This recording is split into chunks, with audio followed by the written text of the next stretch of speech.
dar para os irmãos uma palavra muito densa, muito... A gente precisaria de bastante tempo para a gente conversar, não quero te ver talvez, para conversar sobre ela. Então temos muito a dizer,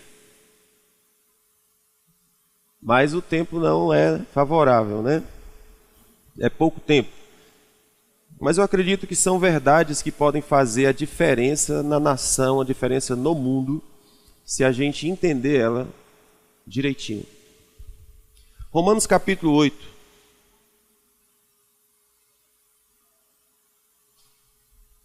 Romanos capítulo 8, versículo 1. Diz assim, você tem Bíblia aí? Diz assim, portanto, agora, nenhuma condenação há para os que estão em Cristo Jesus. Vamos repetir isso aqui? Agora, nenhuma condenação há para os que estão em Cristo Jesus. Amém. Deixa eu continuar a leitura. Firmou isso aqui? Então diga, nenhuma condenação há para os que estão em Cristo Jesus. Você está em Cristo Jesus? Estar em Cristo significa estar unido com Ele. Amém? Unido com Ele. Quem está em Cristo não tem mais condenação para essa pessoa. Glória a Deus. Essa mensagem é a mensagem mais linda que existe da Bíblia. Na verdade, todas as mensagens da Bíblia é linda, mas essa em particular é muito especial. Vocês se lembram da arca de Noé? Todos que entraram na arca estavam salvos. Estão comigo? Todos que entraram na arca estavam salvos. Então o apóstolo está firmando a verdade central do Evangelho, a verdade central da Bíblia. Se alguém, portanto, nenhuma condenação há para os que estão em Cristo Jesus. Imagina Jesus como sendo a arca de Noé. Todos que entraram na arca estavam plenamente salvos, plenamente seguros. Vocês se lembram do Salmo 91? Baixa um pouquinho mais, por favor. Vocês se lembram do Salmo 91? O Salmo 91 diz que o que habita no esconderijo do Altíssimo, à sombra do Todo-Poderoso, descansa seguro. O que habita no esconderijo do Altíssimo. Quem é o esconderijo do Altíssimo? Não é uma caverna que você diz, eu achei uma caverna, eu vou entrar ali, estou guardado. Né? Não é disso que está falando. O esconderijo do Altíssimo é Jesus. Vocês estão ouvindo direitinho, tá bom? Tem uma música, a gente não canta ela aqui, mas eu já ouvi ela. E ela diz assim, esconda-me na nuvem, esconda-me na nuvem, né? Esconda-me na nuvem. Existe um esconderijo que você entra em Deus, que você está escondido. O Davi, ele fala que o Senhor é a sua fortaleza, fortaleza no sentido de castelo forte, e Ele é a minha força, e Ele me faz passar no meio dos batalhões, sem que seja visto. Percebe? Então você imagina Davi passando no meio dos batalhões, e ele está tornado invisível, por causa do esconderijo, por causa do castelo forte, que é o Senhor. Isso não é macumba de São Cipriano, isso é uma realidade bíblica, né? Você se lembra o caso de Jesus, que ele estava para ser jogado de um precipício por causa dos seus inimigos, e diz a Bíblia que ele passou no meio de todos e foi embora. O que houve? Deus o escondeu. Deus o escondeu. Então existe um esconderijo, que é o esconderijo do Altíssimo, e esse esconderijo é Cristo. O esconderijo é Cristo. Então a arca de Noé, ela é uma figura desse esconderijo que Deus arranjou para nós, para que nós estivéssemos. Todo aquele que estiver fora de Cristo, esse está exposto, esse está correndo risco, esse está vulnerável aos ataques do inimigo, né? Então, quando você está em Cristo, você recebe o Espírito do Deus vivo. E isso torna você um ser especial. No mundo espiritual, você é distinguido por causa daquilo que você carrega dentro de si. Então, eu tenho uma expressão que eu acho magnífica acerca da Arca de Noé. Olha que coisa espetacular. Depois que todos entraram dentro da arca, estão escondidos em Cristo, vem o juízo sobre a terra, mas eles estão guardados. Pode ser que o barco seja jogado de lá para cá, mas quem está dentro do barco está plenamente seguro. Agora, uma coisa que eu acho magnífica é que o dilúvio veio sobre a terra, passaram-se vários dias sem que se visse a luz do sol, nem que se visse terra, toda a terra estava coberta de águas. Mas no capítulo 8 de Gênesis, no versículo 4, diz assim: no 7º mês, no dia 17 do mês, repousou a arca sobre o monte Arará. Olha que coisa magnífica. Diga, isso é magnífico. Tá bom, você diz assim, eu não entendi nada. A arca pousou sobre o monte Arará. Né? Por que isso é magnífico? Porque a palavra Arará significa maldição invertida. Significa a maldição foi precipitado abaixo. Olha que magnífico. O Senhor chamou os homens que entrassem na arca. Dentro da arca, eles estavam seguros. Depois que o juízo passou, essa arca repousou sobre um monte, que significa a maldição foi revertida. A maldição foi lançada, foi precipitada de alto a baixo. A arca ficou pousada sobre um monte. Então, o Romanos capítulo 8, o apóstolo Paulo está dizendo: portanto, agora nenhuma condenação há para os que estão em Cristo. Quem está no esconderijo de Cristo está sobre o monte Arará. Toda a maldição foi revertida. Toda a maldição foi mudada. Entretanto, tem o versículo 2. E o versículo 2 diz: porque a lei do Espírito da vida em Cristo Jesus te livrou da lei do pecado e da morte. Está estabelecida a primeira verdade? Nenhuma condenação há para os que estão em Cristo Jesus. Mas agora estabeleça a segunda verdade. Porque a lei do Espírito da vida em Cristo Jesus te livrou. Então existe nenhuma condenação, mas existe uma lei, que é a lei do Espírito da vida, que mantém você nesse estado de livre de toda condenação. Ok? A lei do Espírito da vida em Cristo Jesus. Então, o que eu quero dizer para você aqui é o seguinte, eu quero colocar para nós pensarmos hoje. A tese do Evangelho é linda. Por exemplo, você fez alguma coisa para nascer pecador? Não. Simplesmente, em pecado fui concebido pela minha mãe. Como é que acontece essa história do pecado? O pecado é como se fosse o vírus. Esse versículo 2 diz assim: porque a lei do Espírito da vida em Cristo Jesus te livrou da lei do pecado e da morte. Então existe a lei do Espírito da vida, que vem a nós por meio de Jesus, e existe a lei do pecado e da morte. Então existe uma lei, que é uma lei do pecado, que faz o indivíduo pecar e que por conseguinte gera a morte. Mas existe um espírito chamado Espírito da vida que arranca essa lei. Estão comigo? Acompanhe esse raciocínio aqui. Nós estamos construindo a base para a gente voar. Oxi, isso parece Marco Feliciano, né? Mas enfim, vocês compreendem até aqui? Tá legal? Então imagina que o pecado ele é o vírus da AIDS. Ele é o vírus da AIDS. A pessoa que nasce com o vírus da AIDS, ele não está morto.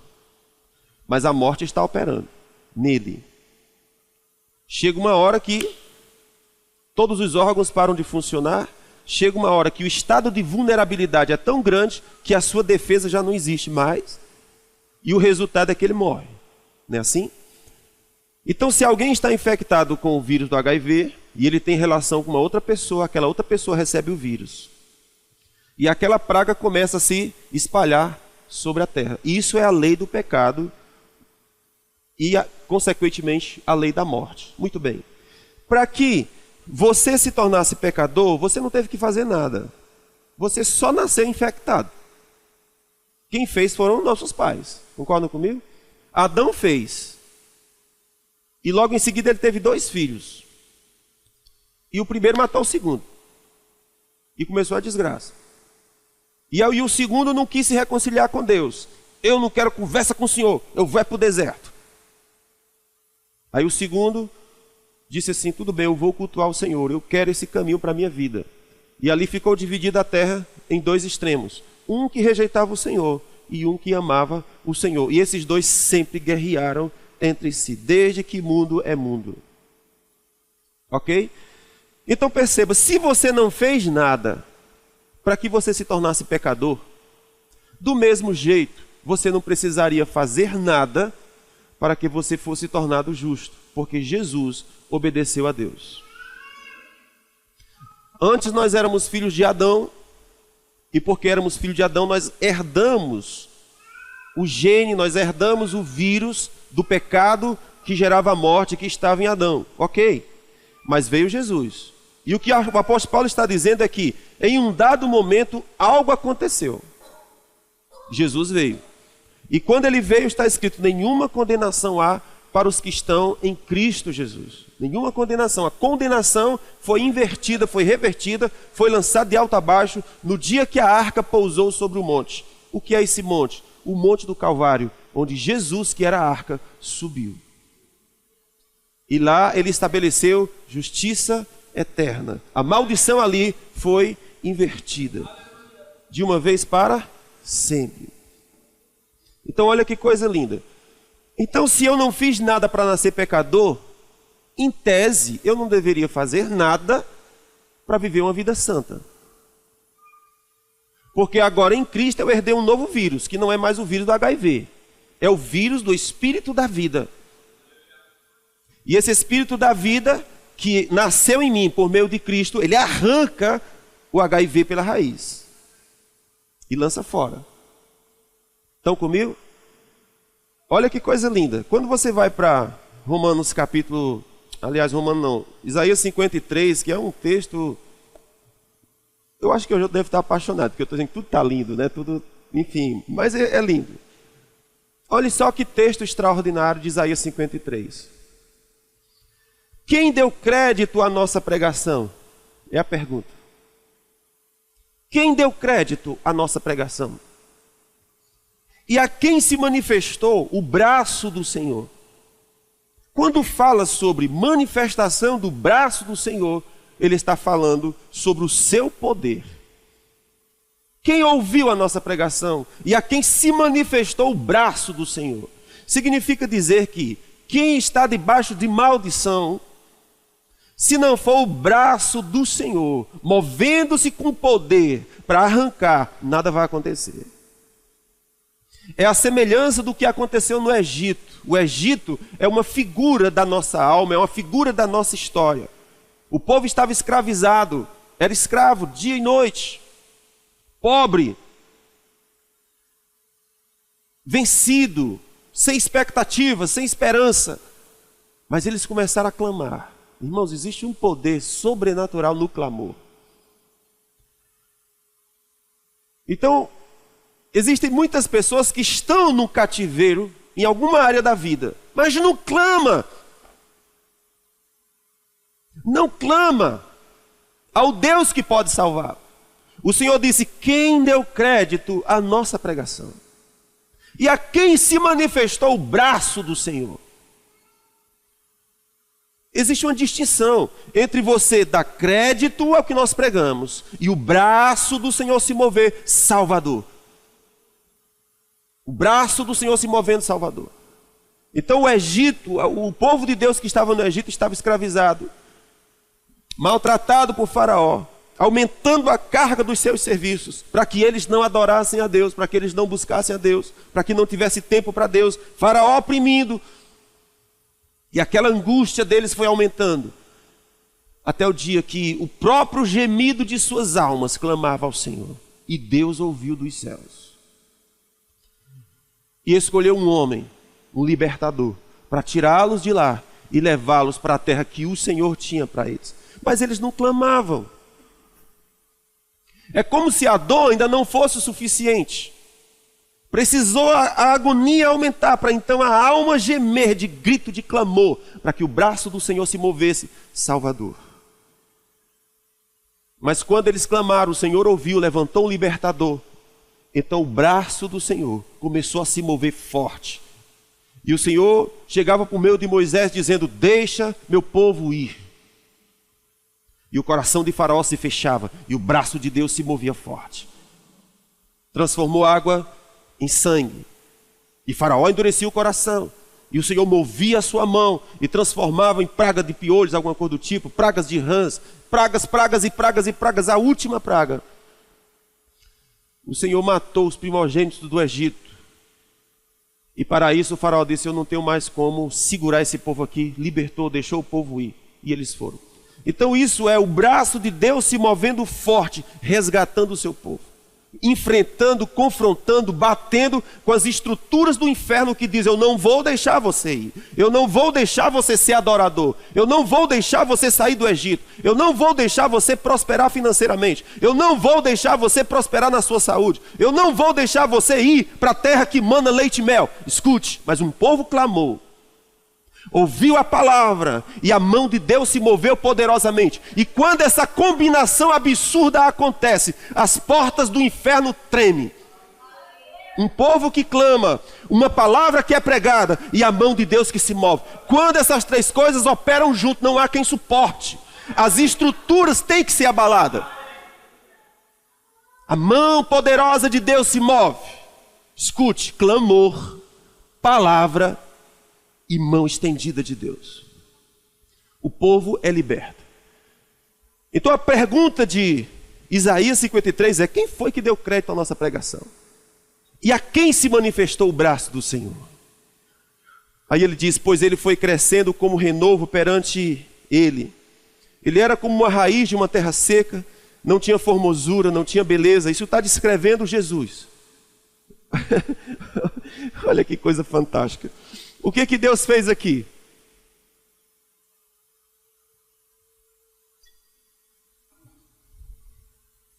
Deus estava fazendo aqui uma terapia, mais ou menos assim. Tipo, deixa eu te explicar. Imagina que você vai para um psicólogo e o psicólogo diz: do que você tem raiva? Aí a pessoa diz: eu tenho raiva da cachaça que me quebra, que me derruba, que me destrói. Aí a psicóloga faz lá um boneco, João Teimoso, 1 litro de pioca. Você tem raiva da cachaça? Pois bata nele, bata nela. Aí o cara na terapia disse: eu vou te lascar. E murro no litro da pioca, para poder extravasar sua ira, não é? Tenho raiva disso. O que Deus está fazendo aqui? Ele está descrevendo Jesus. Só que isso não é a imagem de Jesus. A imagem de Jesus é aquele que brada e os céus se enrolam. A imagem de Jesus é aquele cuja voz é como o som de muitas águas. A voz de Jesus é como aquele que corre pelas nações. E as nações se quebram diante dele. Ele é esse. Essa imagem aqui não é de Jesus. De quem é essa imagem? É a minha. Deus pegou a minha imagem, pregou em Jesus e disse: pode bater. Pode bater, pode extravasar toda a ira que você tem. Porque Deus pegou a minha imagem e colocou em Jesus. Pois ele foi crescendo como um renovo perante ele, como raiz de uma terra seca. Não tinha aparência, não tinha beleza. Quando olhávamos para ele, beleza nenhuma víamos para que o desejássemos. Ele era desprezado, ele era rejeitado dos homens. Ele era homem de dores, experimentado no sofrimento. Ele era como um de quem os homens escondiam o rosto. Você já pensou isso? É aquele que você atravessa a rua para não olhar na cara. É aquele que você não quer ver nem pintado de ouro. É aquele que você quer que o cão esmague ele. Que um pinto belisque a pereba da sua perna. Como um de quem os homens escondiam o rosto, ele era desprezado e não fizemos dele caso algum. Mas olha o que ele diz. Verdadeiramente, ele tomou sobre si as nossas enfermidades e carregou as nossas dores. E nós o reputávamos por aflito, ferido de Deus e oprimido. O que ele está dizendo é que nós olhávamos para Jesus e nós dizíamos assim: o que fez este para que Deus o punisse? O que fez esse para que Deus o oprimisse? O que fez esse para que Deus o afligisse? O que fez esse para que Deus o ferisse? Nada. Simplesmente ele foi ferido por causa das nossas transgressões e esmagado por causa das nossas iniquidades, porque o castigo que nos trazia Shalom estava sobre ele e pelas suas pisaduras nós fomos sarados. Essa expressão Shalom, nós já aprendemos aqui. A palavra Shalom, a palavra paz, significa pleno, perfeito, nada quebrado, nada faltando, tudo completo, tudo suprido. O que Deus estava dizendo é que aquilo que era necessário para que você se tornasse pleno, perfeito, sem rachadura, sem falha, nada faltando, nada quebrado, tudo suprido, fluindo, o castigo que traz isso estava sobre ele. Pelas suas pisaduras nós somos sarados. Então eu quero que você perceba aqui uma distinção que existe entre pecado e iniquidade. Amém? Pecado e iniquidade não é a mesma coisa? Não é a mesma coisa. Pecado é o que nós fazemos. Iniquidade, o que os nossos pais fizeram e nós repetimos. Vocês compreendem? Pecado é o que nós fazemos. Iniquidade, o que os nossos pais fizeram e nós estamos repetindo. Iniquidade é uma raiz, onde gera uma árvore que produz frutos. Então o pecado nada mais é do que frutos. Resultado de uma raiz que vem de gerações em gerações. Então esse texto de Isaías está dizendo, ele foi moído por causa, ele foi ferido por causa das nossas transgressões e foi esmagado por causa das nossas iniquidades. Ele está dizendo que há um resgate da nossa herança genealógica, dos nossos irmãos. Nós não nascemos do acaso. Você nasce dentro de uma família. E essa família não nasceu ontem. Se você buscar a sua família, nós vamos parar em Adão.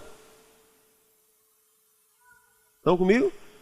Todas as famílias estão conectadas, interligadas umas em meio das outras. Todas.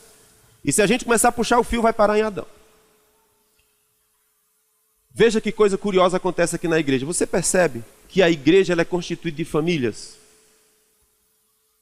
Você pode contar aqui as famílias. É claro, família Moura. Nobre. Essa Moura é forte, irmão. É uma briga medonha. Pobre do Nobre fica... E a Moura... Enfim, família. Misturou. Nobre e Moura misturou. Aí vem o Nobre se mistura com a Silva.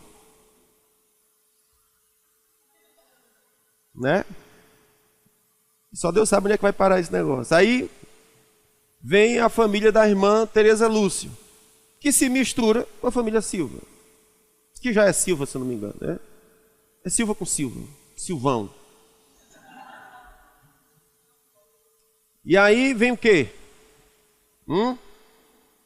Pois é, a família está se misturando. É a família da Tereza Lúcia se misturando com a família da Gomes. Aí agora nós temos a família do Edinho, que já trouxe aqui a Maíssa. E que daqui a... Não, deixa para lá, Edinho, deixa para lá. Vamos mudar de assunto. Percebe? Então são famílias que começam a se conectar, começam a se misturar. Mas todas essas famílias têm uma herança. Todas essas famílias tiveram avós e bisavós. E esses avós e bisavós fizeram coisas más perante os olhos do Senhor. E você nasceu dentro desse negócio. Ontem eu estava tendo uma conversa com um rapazinho que... Ontem nós tivemos num evento lá na igreja 100% Trigo.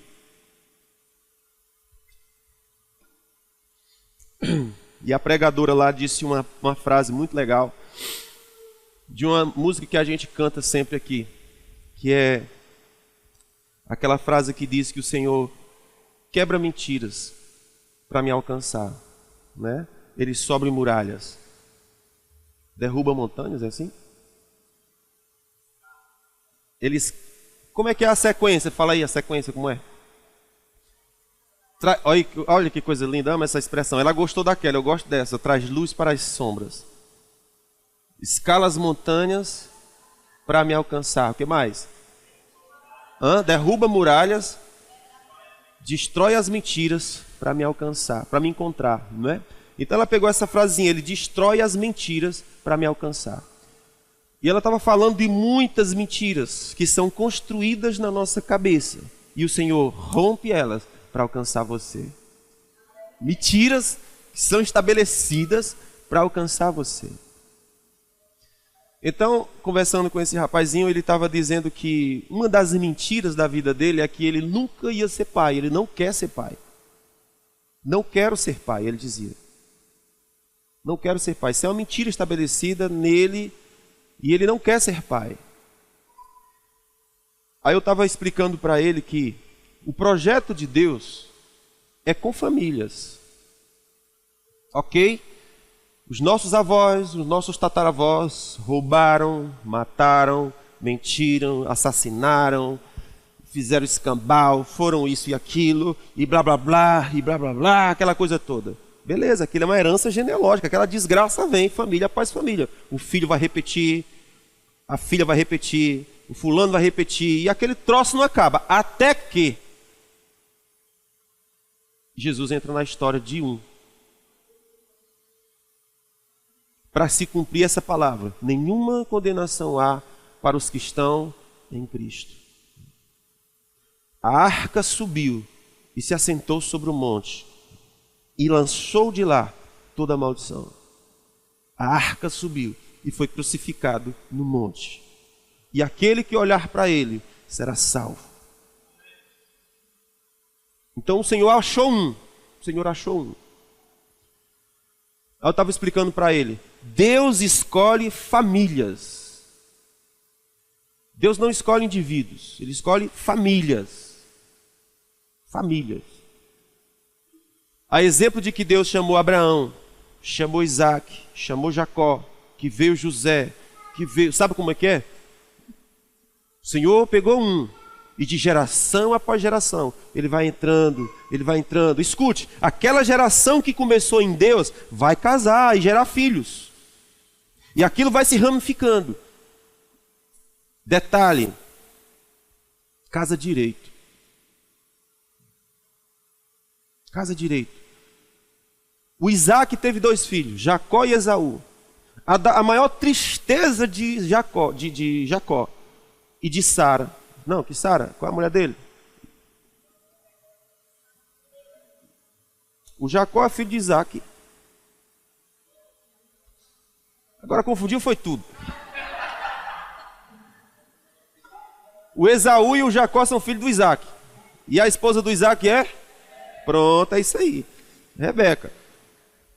A Rebequinha, perfeito. Então preste atenção. Ele teve 2 filhos. Isaac, que é filho de Abraão, teve 2 filhos. Jacó e Esaú. O Esaú, a tristeza do pai e da mãe, é que eles tinham escolhido uma esposa entre os povos da terra. Que significa dizer, uma pessoa que os hábitos dela era feitiçaria, os hábitos dela era culto aos demônios, os hábitos dela era idolatria, os hábitos dela era prostituição. Esaú escolheu exatamente essa mulher. A tristeza do pai. Por quê? Porque Deus havia começado um projeto com Abraão e disse, de ti eu farei pai de nações. Deus começou um projeto mundial, gigantesco, de um peso espiritual absurdo com Abraão. E veio um filho de uma mãe boa. Eu vou casar com quem eu quero, eu vou fazer com quem eu quero, eu vou fazer com... Como assim, cidadão? Entenda, Deus tem um projeto maior do que o teu apetite sexual, maior do que a tua paixão, maior do que os teus projetos. e você simplesmente está dizendo, eu não vou fazer parte disso. Mas a Bíblia fala que o coração de Jacó foi diferente. Ele queria uma esposa dentro dos filhos de Abraão. O cuidado de Abraão quando foi escolher uma esposa para Isaque era exatamente essa. Jura diante de Deus que você vai escolher um da minha linhagem. Por quê?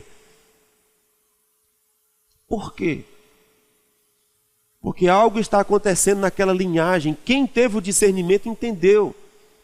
Ontem nós estávamos falando, a pregadora lá estava falando, ela com aquela conversa de sempre, né? Eu sou filha de pastor. E a única coisa que eu não queria na minha vida era ser pastor.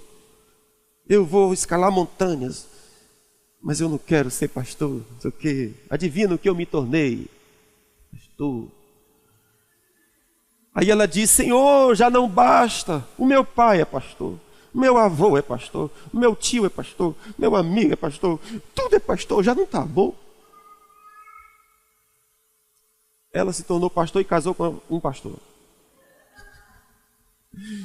O que é que a gente percebe nitidamente nessa família? Deus achou alguém lá atrás. E aquilo está se espalhando. Aquilo está se espalhando. Há uma limpeza, há uma purificação dentro daquela raiz genealógica. É um discernimento que nós precisamos ter acerca dessas questões. Em você começa algo. Em você começa algo. Há uma limpeza, queridos. E daí nós precisamos ter muita responsabilidade com relação a essas questões. Ok? Muita responsabilidade. O que você casou, o que você fez, não é conversa, não é brincadeirinha, você está fazendo coisa séria. Uma das coisas que a gente olha sobre a nossa cidade, eu estava conversando com alguns irmãos essa semana, nossa cidade é muito pesada. O mundo espiritual nessa cidade é absurda. E nós começamos a conversar sobre a quantidade de feiticeiros que tem nessa cidade. E nós dissemos, é mesmo? E começamos a falar de um irmão, falar de outro, falar de outro, falar de outro. De repente a gente percebeu que quase todo mundo nessa igreja tem alguém que tem relação com macumba, que tem relação com feitiçaria. Alguém na família tem alguma coisa a ver com esse ambiente de invocação de espíritos demoníacos. Né? Sobre a gente não vê. É igreja para tudo quanto é canto. Mas você não vê onde eles se reúnem, onde eles invocam, mas está acontecendo.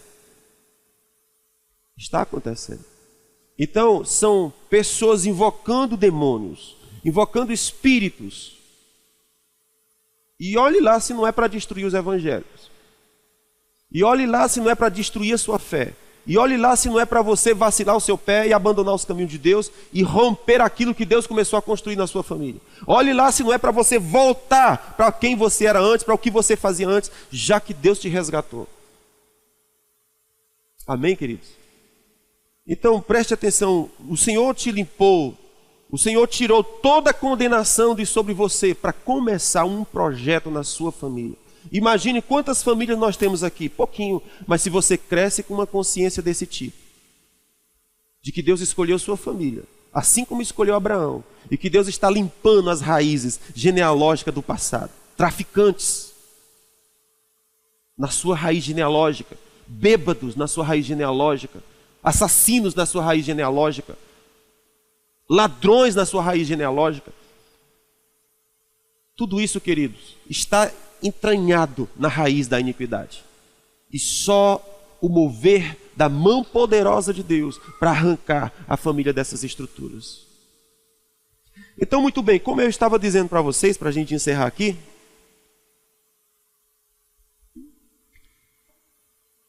a teoria, a tese é fantástica. Vocês estão comigo?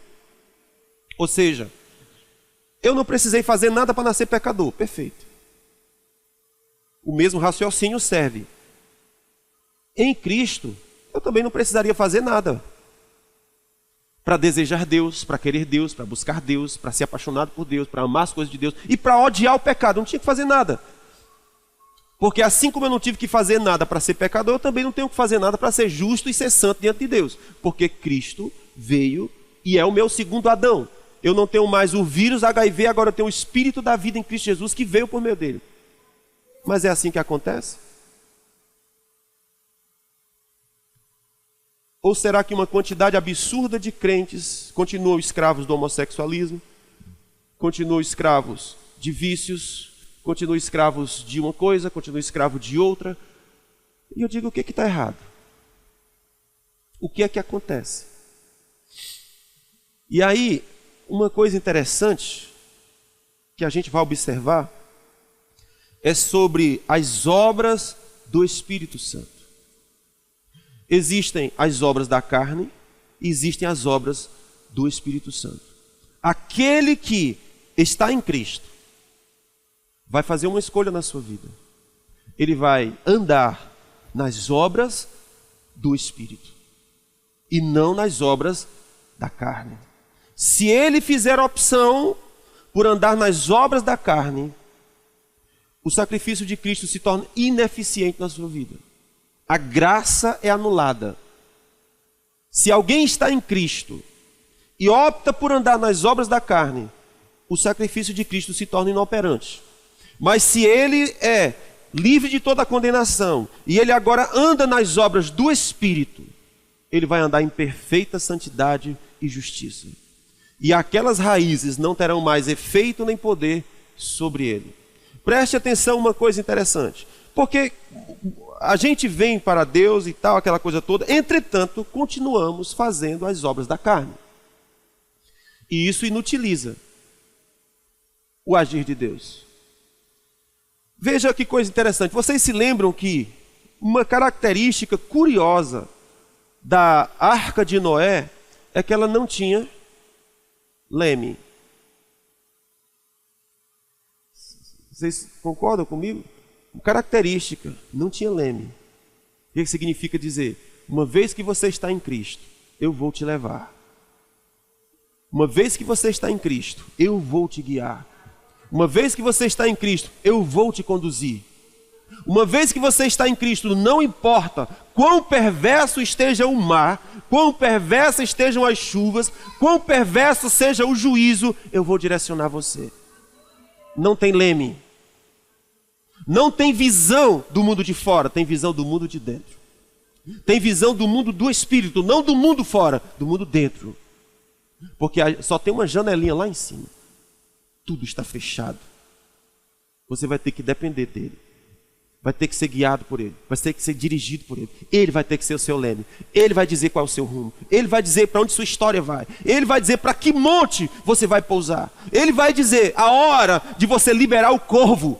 E a hora de você liberar o espírito. O corvo é uma representatividade das obras da carne. Lança ele.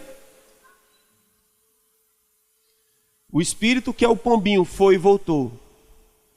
O corvo foi e bateu em retirada. Mande a carne embora. Acabe com ela, destrua ela. Porque a Bíblia fala que tem uma guerra contínua entre a carne e o espírito. Eles operam para que você não entre, para que você não faça aquilo que Deus chamou você para fazer. Ok? Então, para nós tornarmos o sacrifício de Cristo eficiente, eu preciso operar na lei do Espírito da vida em Cristo Jesus. No versículo 4, eu vou ler para vocês aqui, o versículo 3, diz assim: porquanto o que era impossível à lei, visto que ela se achava fraca por causa da carne, Deus enviando seu próprio Filho em semelhança da carne do pecado, e por causa do pecado condenou na carne o pecado. Entenderam alguma coisa? O apóstolo Paulo é ótimo. E faz aqui um zigue-zague, um negócio. O que esse cara está dizendo? O que ele está dizendo é assim: o que era impossível antes de Jesus vir, e o que era impossível antes de Jesus vir? Agradar a Deus. O que era impossível antes de Jesus vir? Andar no Espírito. É impossível.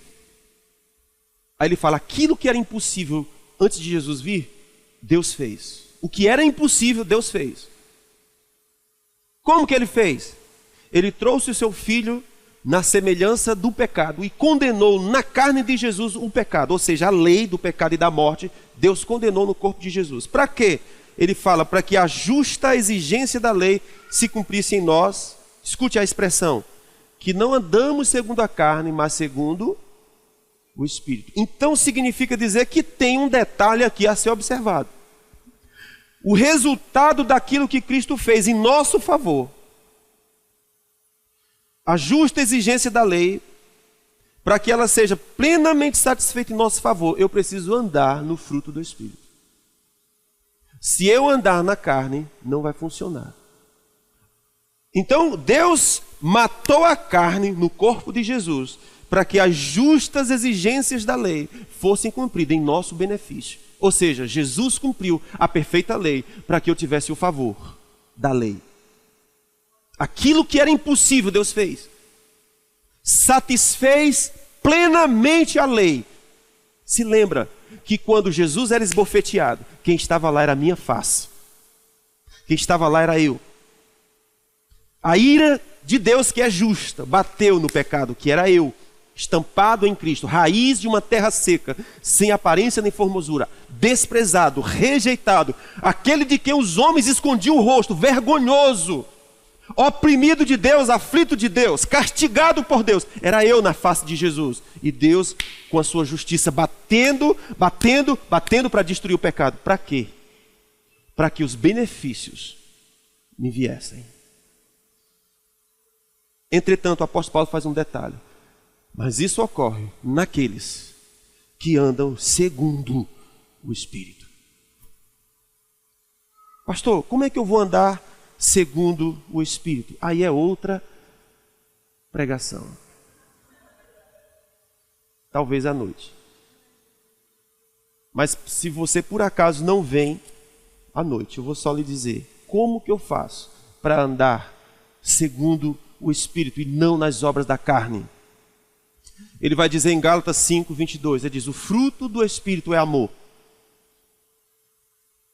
Fruto do Espírito é amor. Segundo, é gozo. Ok? Gozo. Eu tenho aqui alguns minutinhos, vou aproveitar isso aqui só para te dar uma ideia.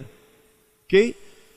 Como é que eu faço então? Você veja que isso é tão decisivo, porque se eu não viver nisso, o sacrifício de Cristo se torna inoperante. Por isso que eu chego e digo, eu sou justiça de Deus, não há condenação. E o pecado dominando, como é que pode? Não está certo. Para a liberdade foi que Cristo vos chamou. Você recebeu o Espírito da vida que livra, que arranca, que puxa pela raiz, a raiz do pecado. Mas como é que eu vou fazer para que o sacrifício de Cristo seja eficiente na minha vida? Ele vai dizer, cara, ande no amor. E aqui vai falar de muita coisa. Já seria outra pregação.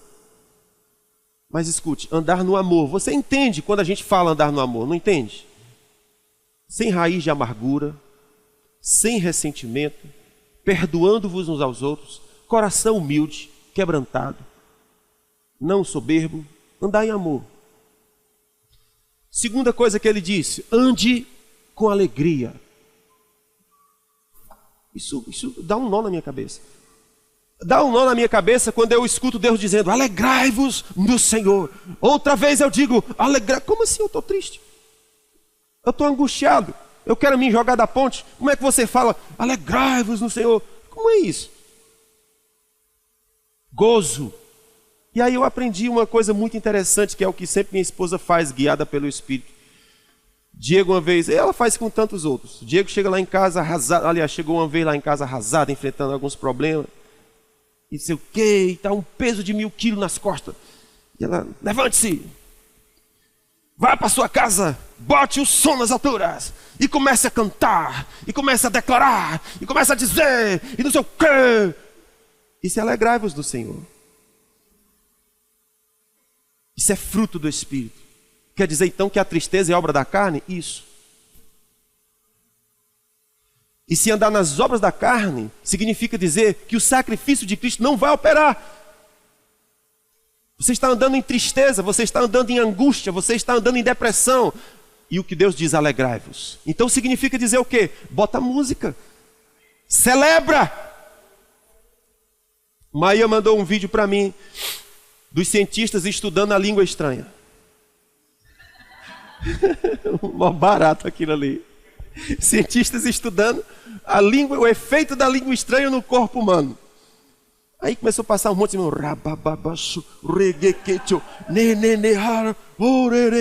sei o quê. Aí os irmãozinhos, uns davam as mãos, meteram um lá dentro de uma máquina para analisar aqui o cérebro dele. Vamos, começa a falar. Mas teve um que eu gostei demais, que foi de uma nega. Uma nega é nego, mas... Ele resolveu fazer diferente com a nega. Não botou ela na máquina, não. Deixou ela livre. Botou uns eletrodos aqui na cabeça. E eu sei que a nega começou lá com a dança dela.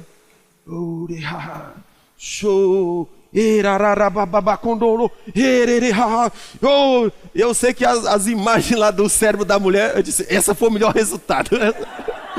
Os resultados não se igualou. O que aquela mulher fez? Começou a cantar. Começou a cantar, começou a jubilar, começou a se alegrar. Ela começou a entrar na obra do Espírito, não na carne. A carne mata, a carne puxa para baixo, a carne destrói, a carne não é de Deus. Ela é angustiante, ela é tristeza, ela é inferno. Obras da carne. Mas existe a obra do Espírito. E a obra do Espírito ele começa a fazer mesmo sem vontade. Por quê? Porque ele é alguém que anda por fé. Ele é alguém que anda pelo que crê, não é pelo que sente. Muda a história, muda a história. Eu sei que a nega começou. Irmão, se a gente fizer isso, nossa carne fica no lugar dela. O corvo, a gente manda embora da arca. Porque corvo não fica na arca. Ele vai destruir o que está cheio da arca. Corvo come o que está dentro da arca. Vocês concordam comigo? E o Senhor diz, abra a janela, manda embora. Fica só o Espírito. Sua pombinha branca. Deixa ela. Ela vai achar o Monte Arará. E foi o que aconteceu. O barco estava sobre as ondas. E o Senhor libera o Espírito. Irmãos, aquilo é fantástico. Porque é o que você faz quando você está orando em línguas. É o que você faz quando você está em Cristo na arca e começa a andar nas obras do Espírito, orando em línguas, se alegrando no Senhor. O Espírito sai da arca e procura o Monte Arará para pousar você, dizendo, aqui é seguro, tempestade já passou, desce, porque eu tenho te dado nova terra, planta, prospera, cresce. Bota o corvo embora, deixa o Espírito livre. Então dentro da arca, o Espírito está. E aquela negona começou, não sei o quê. E orando em línguas. E o cientista olhou e disse, nossa, o que aconteceu com o cérebro dessa mulher? Não se compara com a meditação dos franciscanos, não se compara com a meditação não sei de quem. É algo sobrenatural. Estruturas mudando, porque alguém está andando no Espírito. Então ele disse, o fruto do Espírito é amor. O fruto do Espírito é alegria. Então não faz parte da nossa história a tristeza, carregar piano nas costas. É carregar alegria, carregar o gozo. Mas eu não estou sentindo, por isso. É carne. O Espírito é diferente. O comando da carne é uma coisa, o comando do Espírito é outra. Depois ele diz, o fruto do Espírito é paz. E aí novamente, tem dois sentidos. Primeiro é uma paz que se estabelece por dentro. Segundo, é paz no relacionamento com pessoas. É fruto do Espírito. Depois ele vai falar sobre longanimidade. É fruto do Espírito. O que é longanimidade? Paciência. Tem pessoas que dizem, só pavio curto. Eu não aguento, eu não levo desaforo para casa. É carne. É carne. Gritaria é obra da carne.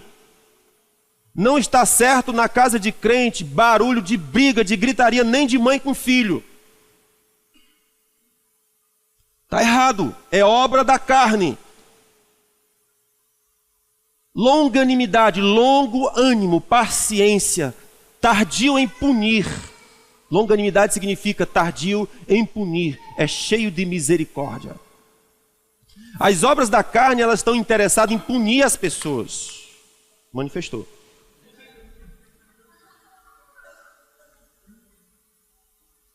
As obras da carne estão interessadas em punir as pessoas. Dizer o que é certo, o que é errado e cacete nele. O fruto do Espírito está interessado em estar carregado de entranhas de compaixão e misericórdia. E por isso o apóstolo Paulo falou, longanimidade é fruto do Espírito, benignidade é fruto do Espírito, bondade é fruto do Espírito. As três coisas andam juntos. Paciência, capacidade de fazer o bem às pessoas, e bondade, a capacidade de ser gentil com as pessoas. Não, eu não tenho esse negócio de gentileza. Pois bem, você está andando na carne. E essas obras da carne não vão te levar para bons lugares. O que vai te levar para aquilo que Deus te conquistou é gentileza, é simpatia, é entranhas de afeto, é entranhas de misericórdia, é andar no amor, é andar na paz com as pessoas, e quando a tristeza e a angústia, a depressão vier, começar a cantar ao Senhor. Canta de júbilo, ó amada minha, canta de júbilo. Salmo 100 diz, entra na minha presença com júbilos, entra na minha presença com cânticos, entra na minha presença, há um protocolo para entrar na presença de Deus, e o protocolo é júbilo, é festa, é alegria. Mesmo quando as almas e os sentimentos estão dizendo, não estou afim, não quero, começa. Isso é fruto do Espírito. Depois ele fala, o fruto do Espírito. Faltam 3 minutos. Vem para cá, Ministério do Louvor. Levanta, Diego, Bruninha. Para dizer que está terminando. Nós. Então, o fruto do Espírito, para a gente concluir essa conversinha. Fruto do Espírito é, diga comigo, fidelidade. Mansidão. E domínio próprio. Ok? Então, observe que o fruto do Espírito foi dividido em 3 grupos de 3. Qual é o primeiro grupo? Amor, gozo ou alegria e paz. Primeiro grupo. Terceiro grupo.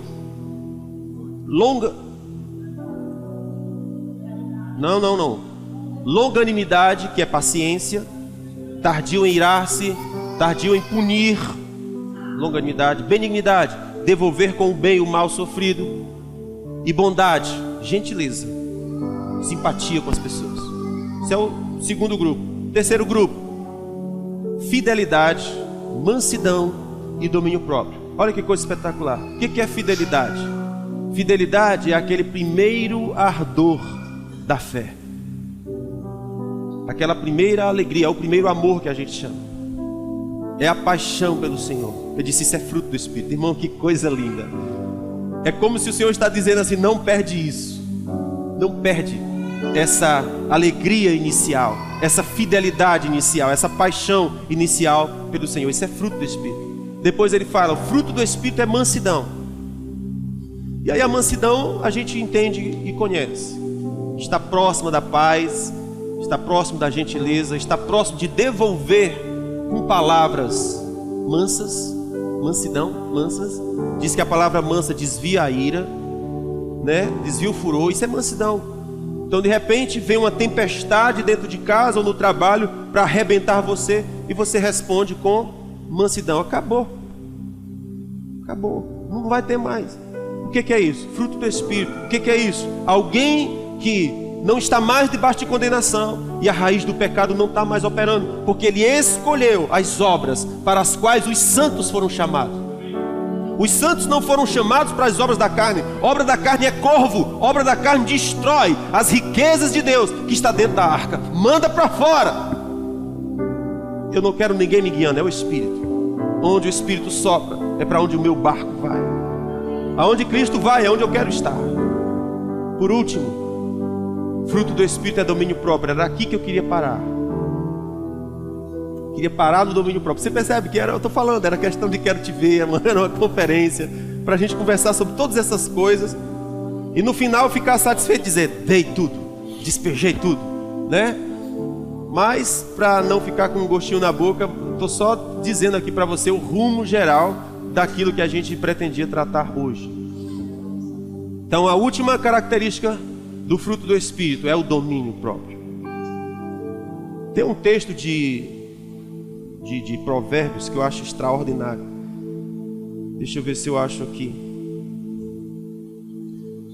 texto de Provérbios. Cadê você, meu filho? Diz assim: como a cidade derribada, que não tem muros, assim é o homem que não consegue controlar-se. Olha que expressão terrível. Provérbios 25, 28. Como uma cidade destruída, sem muros, é o homem que não consegue conter-se. Você imaginou, trouxe a imagem aqui, uma cidade sem muros. O que acontece com uma cidade sem muro? Vulnerável. Vulnerável a ataques. Estão comigo? Então, se eu não desenvolvo o fruto do Espírito, que é o domínio das minhas próprias emoções, vontades e pensamentos, se eu não domino isso, meus pensamentos, minhas emoções e minhas vontades, significa dizer que eu sou como uma cidade que não tem muro. O inimigo vem a hora que quer e me acerta, porque eu estou desprotegido. Como que eu construo as minhas muralhas? Como que eu construo as muralhas ao redor de mim para que o inimigo não tenha acesso? Domínio próprio. Não faça o que os seus pensamentos mandam, não faça o que os seus sentimentos mandam, não faça o que suas vontades mandam, porque o homem que é seduzido por essas coisas passará por graves tribulações. Então, em rápidas palavras, essa é a nossa história. Razão porque muitos cristãos, apesar de terem vindo a Cristo, continuam caindo, é porque não estão andando na obra do Espírito. Se andar na obra do Espírito, você estará bem. Amém, queridos? Que o Senhor vos abençoe.